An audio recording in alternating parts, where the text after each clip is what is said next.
Buongiorno, welcome back to my channel. Today we are talking about one of my absolute favorite Italian niche brand, and it is Acqua di Parma. Now this brand is iconic and I always associate this brand with class, elegance, old money, a simple, chic Italian style. I absolutely love Acqua di Parma, and in today's video we are going to talk about Signatures of the Sun, which includes 14 fragrances. One of them is limited to Harrods, so this is the only one that we are not going to talk about in today's video. So we have 13 fragrances. Almost all of them are unisex and are this very classy, elegant, sophisticated but yet simple fragrances. So if you want to know all about Signatures of the Sun from Acqua di Parma, then please keep on watching. But before starting with the buying guide, if you're new to my channel, hi, welcome. My name is Noura, and on this channel I mostly talk about fragrances. So if you are a fragrance lover, then please consider subscribing and also hit the notification bell so you will get notified when I upload any new video. Also follow me on Instagram, where I post some exclusive content that I don't do here on YouTube. I will highly appreciate it if by the end of this buying guide you found it helpful or you enjoyed it, to give me a thumb up. That will help me a lot. And without further ado, let's start. As I said, I absolutely love Acqua di Parma. It was my introduction into the niche world, and my first niche fragrance was actually from them, Mirto di Panarea from the Mediterraneo line.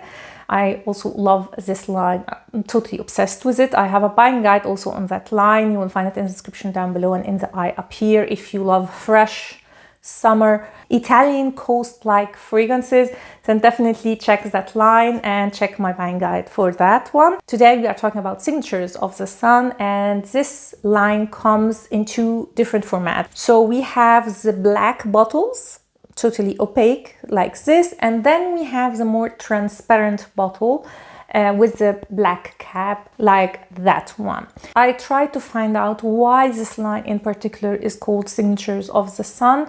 I couldn't find anything on the website, so if you know anything about that, please leave a comment down below. Mainly this line is a very classy, elegant unisex line, something you can wear almost every day, and they are all this very chic, simple but yet elegant fragrances. And currently Acqua di Parma has 14 fragrances in this collection. As I said, one of them is limited to Harrods, called Zafferano. Unfortunately, I could not smell that fragrance so far, the sample of it, so I am going to talk today about all the rest fragrances. If you smell that fragrance, please tell me in the comments down below, because I'm really intrigued about it. I love saffron. So yeah, if you know about it, please leave a comment down below and tell me what you think about that fragrance. First, I am going to talk about the fragrances that come in the transparent bottles with the black cap. I have just a miniature, and these are mostly floral, fresh, easygoing fragrances. Now, although they are florals, almost all of them are totally unisex. So the whole line, as I said, is quite on the unisex side. So let's start with my favorite one, and it is a Lily of the Valley. And I absolutely adore this fragrance. This is the only one that is, to me, totally on the feminine side. So this is not a unisex fragrance because it has a lot of fruitiness, which really comes out in the dry down, and it's Lily of the Valley mixed with blackcurrant. So in the opening you get this very fresh floral Lily of the Valley, a hint of like a green touch, and in the dry down it becomes this beautiful sweet Lily of the Valley. Actually, in the dry down on my skin I get more blackcurrant than Lily of the Valley. So this is a fragrance for strictly Lily of the Valley lovers, but you will also have to be okay with blackcurrant. It's very classy, ethereal and fresh, and so beautiful. To me, this is spring in a bottle. I imagine this fragrance, I don't know, when I first smelled it, I thought about like this beautiful garden filled with white flowers, but It's not exactly a sunny day. I don't know why, but this is the picture that comes in my mind when I smell this fragrance. The green touch goes away in the dry down and you are left with this lily of the valley black currant musky fragrance. Now on Fragrantica, this fragrance is compared to one of my favorite fragrances from the private collection from Dior, and it is Lucky. I have it here and I have to disagree. These fragrances although have Lily of the Valley, but they are totally different fragrances. The one from Acqua di Parma is a fruity floral to me, while the one from Dior is a strict Lily of the Valley. There is no sweet or fruitiness in it. It's very fresh, more green, slightly also more indolic. So with Lucky, I have to say you have to absolutely love Lily of the Valley. While more people will definitely like the one from Acqua di Parma, in my opinion. Actually, Lucky was on my wish list for the next fragrance that I wanted to buy from the private collection from Dior. And since I tested Lily of the Valley, it's not on my wish list anymore. It's so beautiful and it is suitable for almost any age. It has a little bit of fun because of the fruitiness. It's also very classy, very elegant, like all Acqua di Parma fragrances. So anyone can wear this fragrance and it is the perfect spring and summer fragrance. Absolutely love it, highly recommend it. The only thing that I have to mention, and that goes for all the line, like the line that comes in these transparent bottles, that it doesn't perform very well. So if you know the Blue Mediterraneo line from Acqua di Parma, these fragrances behave almost the same. So we have like a moderate longevity and sillage. Next, we have Magnolia Infinita, another fragrance that I have a miniature of. And as you can see from the name, this is a magnolia fragrance. Again, a very fresh, clean, simple magnolia fragrance.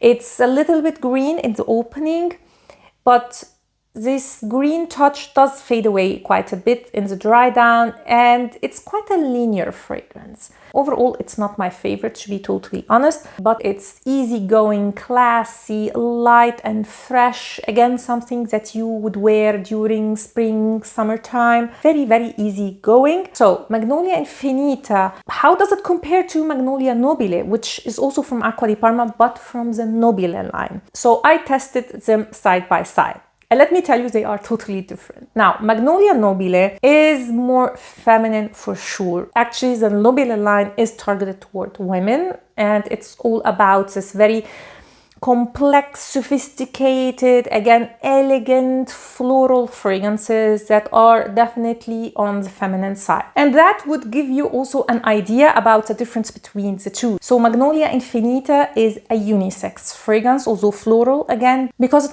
it doesn't have a lot of sweetness. It's fresh, it's musky, it's light, it's easygoing, something that even men can wear. While Magnolia Nobile is definitely, in comparison to that one, more complex, more feminine, has more layers to it. And honestly, in the opening, I am not really a big fan of Magnolia Nobile.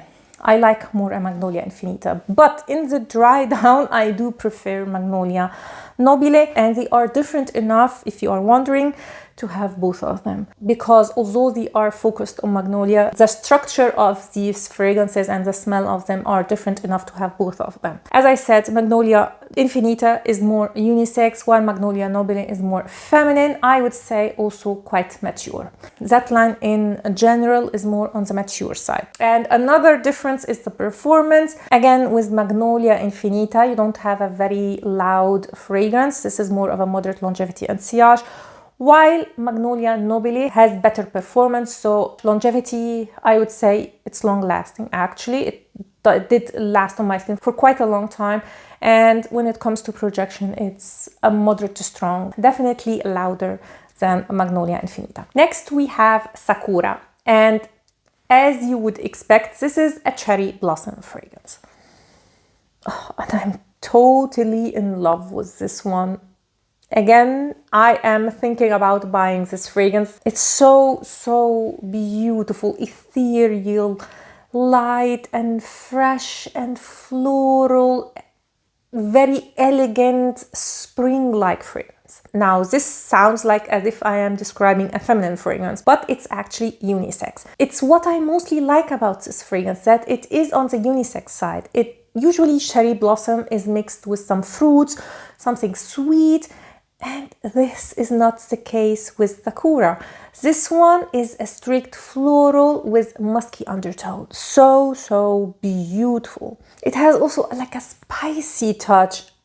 The pink pepper here is done to perfection. It just gives a little bit of this tingly feeling in the opening especially. It's mixed also with jasmine, but like all this line, it's always like true to its name. So if we have a cherry blossom like Sakura, then it is a cherry blossom fragrance. Yes, it is mixed with other florals, but the star of the show remains cherry blossom. Now this, when it comes to longevity and sillage, is the weakest, unfortunately. This is more of a moderate longevity and weak to moderate sillage. So it's a very light fragrance, something that you need to reapply during the day. Now I know and I understand why a lot of you really focus on longevity and sillage in fragrances. I like to judge a fragrance for what it is. So when I am testing an oud fragrance, I expect something long-lasting and quite projecting. But if I am testing something that is very floral, very natural smelling, or citrusy, I do not expect a very long-lasting or projecting fragrance. In order to this note in general to be quite projecting or to last long on your skin, they have to mix it with a lot of synthetic notes or other notes that in the end will overwhelm the notes that I want to smell. Am I making sense here? So, for example, for this one, in order to make it a very long-lasting fragrance with cherry blossom, they have to either use a lot of synthetic notes or they have to mix it with a lot of other notes that are more long-lasting, but that will eventually overwhelm the cherry blossom, which is the star of the show here. So I don't know, this is how I go about fragrances in general. So I am totally okay with this performance, but I have to mention it because I know a lot of you performance is a big issue. Next is another floral note that I absolutely love, and it is Osmanthus.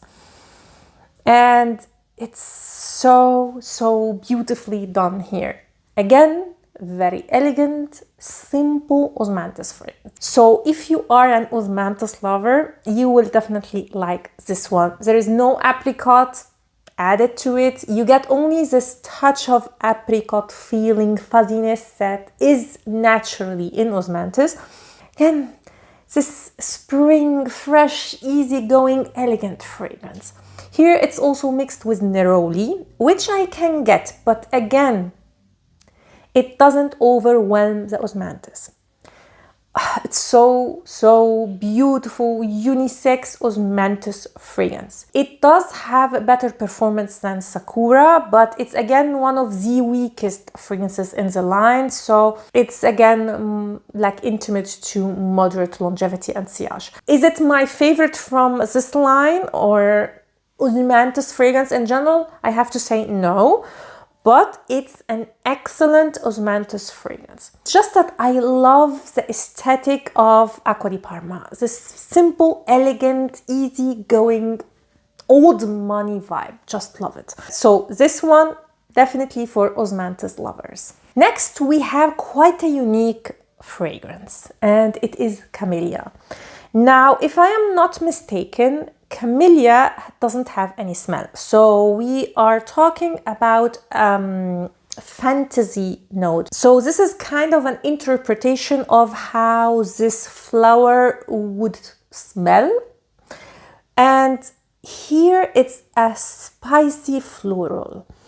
It's mixed with pink pepper and also cardamom, at least in the notes that are on Fragrantica. I personally smell also a little bit of black pepper. So it has this tingly spiciness going on.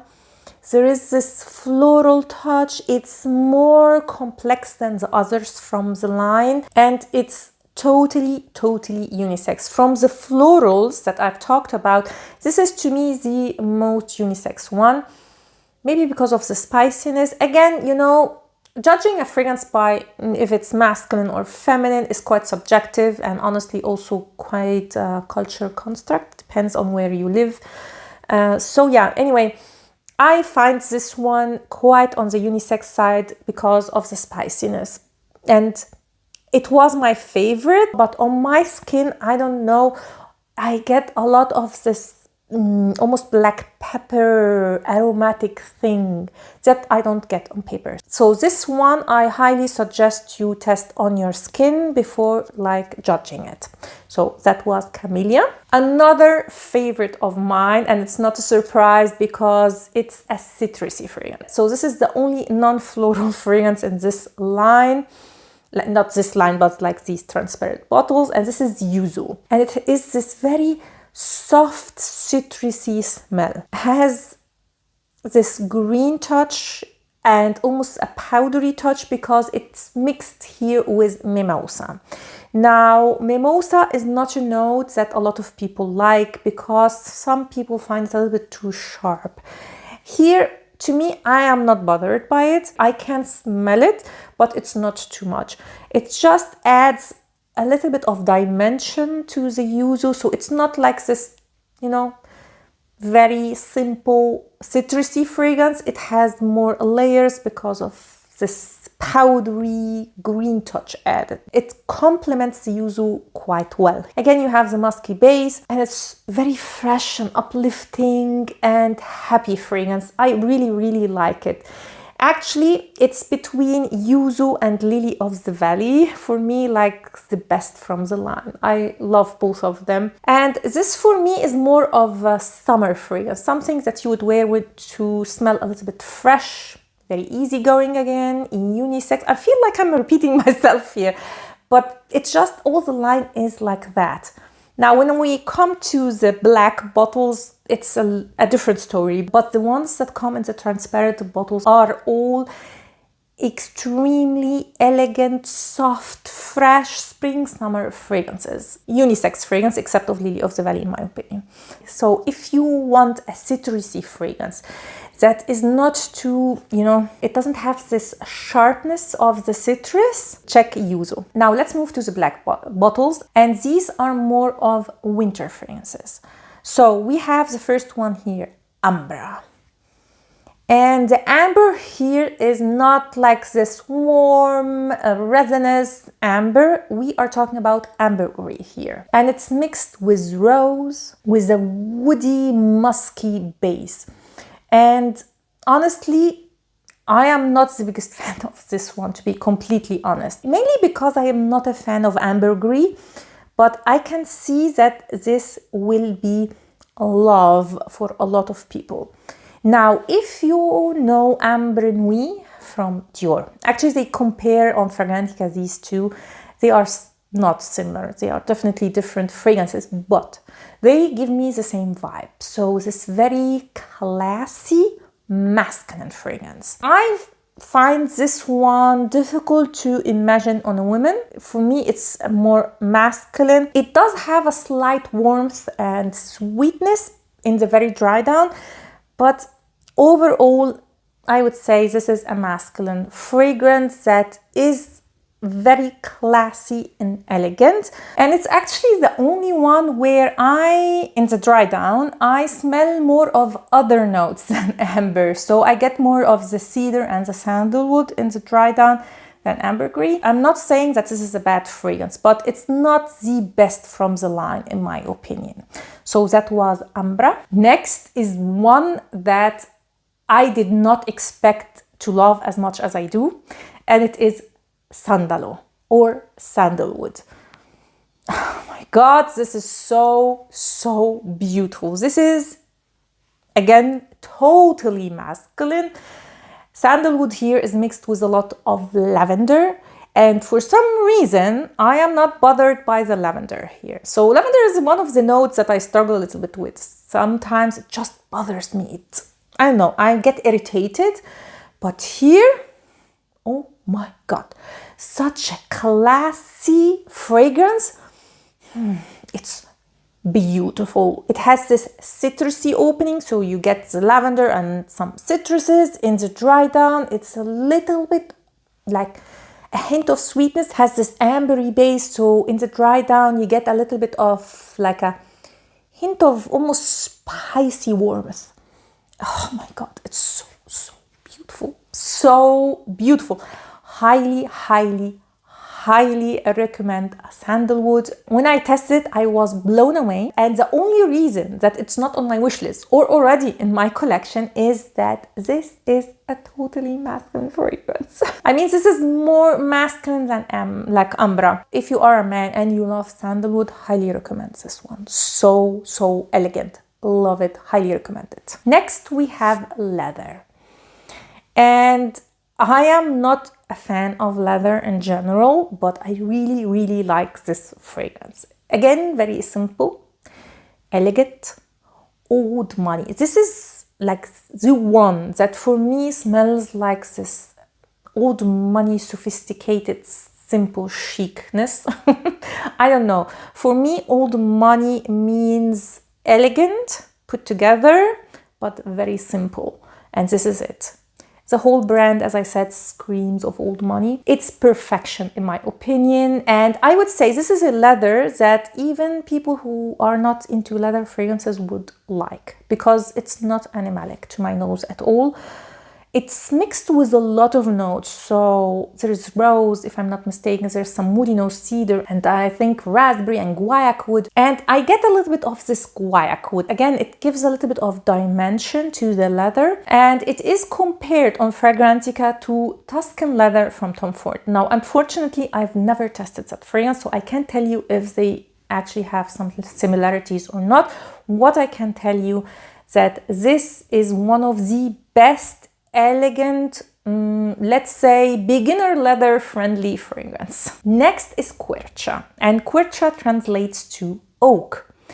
And I was a little bit skeptical about this one before testing it, because I expected something extremely woody. The thing is that this fragrance is all about oak moss and not oak, like not woody. It's mossy. Stunning. 10 out of 10. It's mixed with the citrus. It's stunning. And it has one of the most beautiful sillage ever. Just smell this one in the air. It's magical. I love it. I love this fragrance.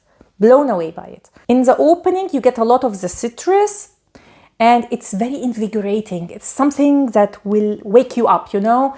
Very beautiful. The dry down goes more sweet, especially on my skin, more on my skin than on paper. And although the opening is quite on the masculine side, the dry down is more unisex, although still has like a masculine touch. You have to try this fragrance if you love oak moss. It's so beautiful. From like the black bottles, this is my favorite one. This one and Sandalo are for me the best of the best. I love both of them, but I can wear this fragrance more than Sandalo, if that makes any sense. This has more of a feminine touch than Sandalo. And what I mostly like about it is that the citrusy and also the citry sweetness remains still this dry down of this fragrance, and it is intoxicating, especially in the air. It's one of these fragrances that smell better as a sillage. Not that it smells bad on you when you smell it on yourself, but the sillage is even better. Highly recommend this one for oak moss lovers. Quercia. Sorry, I just realized that I didn't talk about longevity and sillage on this like black bottles. So Quercia is long-lasting, over 6 hours, no problem, with a strong sillage. Not too strong, I would say. Yeah, it has like an intoxicating sillage, and the rest is the same. So all the ones that I've talked about, the leather, Sandalo, what was else, Ambra, are all long-lasting fragrances and have a moderate to strong longevity and sillage. Next, we have Vaniglia. And this is for me one of the most underrated vanilla fragrances. A vanilla that is not very sweet. This is maybe why nobody talks about this one. It has a lot of heliotrope. If you love heliotrope, you would love this fragrance. It has this powdery floral opening that is, I don't know, cozy, enveloping. I love actually to wear this fragrance to bed. In the dry down, the heliotrope does tone down. It just leaves this powderiness. It's like powdery vanilla. And the vanilla here is not this like sugary sweet vanilla, and it isn't also a very animalic leathery vanilla. And this is why I absolutely love this fragrance, because I don't like either of these. So I don't like this very cheap, sweet, like the vanilla you put in cookies. And I don't also like the very animalic leathery vanilla. This is just right in between, and this is why I absolutely love it. And it's so cozy that I love to wear this one actually to bed. When I go out, I usually layer this one with Mandorlo di Sicilia, also from Acqua di Parma, from the Blue Mediterranean line. And this combination between this powdery heliotrope with the almond in Mandorlo, perfection. I rarely wear Mandorlo or Vaniglia on their own. I always combine these. So if you have Mandorlo di Sicilia, I highly recommend you layer it with Vaniglia. Now, the thing about this one is the performance. This is the only one from the black bottles that is not very good in performance. It's moderate to long lasting, so it stays for my skin, I would say 6 hours, 7 hours, and it has an intimate to moderate sillage on me. It doesn't like project much. It's more of an intimate fragrance, and you know, for what I am using it for, like a bed scent, like a winter cozy scent, it works beautifully. And again, when I want to have like an amped up performance, I layer it with Mandorlo di Sicilia when I go out, and it gives you this gourmand goodness. I love the combination. So if you are like me and you want more of a classy, soft, not sweet vanilla, I would say check this fragrance. Now let's get to the ouds. And for the longest time, the only one that Acqua di Parma had was oud, and it's an aromatic leathery oud. Honestly, I was not a fan of this fragrance when I first sprayed it. It was a little bit on the animalic side. Not animalic, it wasn't stinky, but it was the leather. It was just too much leather here. And I am already not like a big fan of oud in general. So to combine this one with leather was a little bit too much. But wait for it. Like all oud fragrances, actually, you have to wait for the dry down. The dry down is beautiful, to the point that although this is quite on the masculine side, I was like thinking, should I include this one in my wish list or not? Again, the sillage. Oh my god, when I wore this one going out, and it was this windy day, so every time the wind came my direction, I was like, oh my god, this smells amazing. So it's quite on the masculine side, but still a unisex fragrance. If we are talking about the dry down, the opening is totally masculine because too much leather aromatic going on. The dry down is so beautiful, and the sillage is absolutely beautiful. It smells very classy, extremely classy. Actually, let me tell you, when I first sprayed this one, I don't know if I'm the only one that has this experience, but sometimes when I smell a fragrance, like an image comes to my mind. And when I smelled this one, I got this, you know, these old pictures of old men that have this pocket watch, like in a suit with a pocket watch. I don't know. I smelled this fragrance and this is the image I got. Now in the dry down, I don't get this image anymore. I get more of this businessman in a suit vibe. So a very, very classy oud fragrance. Then they came out, I think in 2021, with Oud Spice. And this one, initially I liked more because it has more of a friendly, you know, opening. It has spices, a lot of cloves. Cloves is here, the star of the show when we are talking about like the spices. and it's more toned down. It's not as potent as Oud, which by the way has excellent performance, long lasting and strong projection. This one is a little bit toned down. So it's moderate to strong longevity and a moderate sillage. So this is a fragrance that I would say someone would wear when you love Oud, but you don't want to smell overpowering, because Oud can do that. You want something a little bit more soft, classy. This is the one. I also get in the dry down the rose. There is a raspberry note, which I don't get much on paper. I get it a little bit more on my skin, but not by much. It's not like a very sweet or fruity fragrance. Actually, I smell more, it's more of a woody fragrance, in the sense that Oud is a wood, but I mean that there are more woody notes in this fragrance that I can smell. So although it says wood and spice, I would say this is wood and spice. Although there is no other woody notes listed, at least on Fragrantica, I smell something like more woody notes in the background. Maybe it's just in my mind, but I smell a mix of woody notes, not just oud. So if you want more of a soft oud and you are okay with spices, check Oud and Spice. And with that, we finished all the fragrances in the Signatures of the Sun line from Acqua di Parma. Please tell me in the comments down below, do you own any of these fragrances? What is your favorite one? What is your opinion about the brand in general?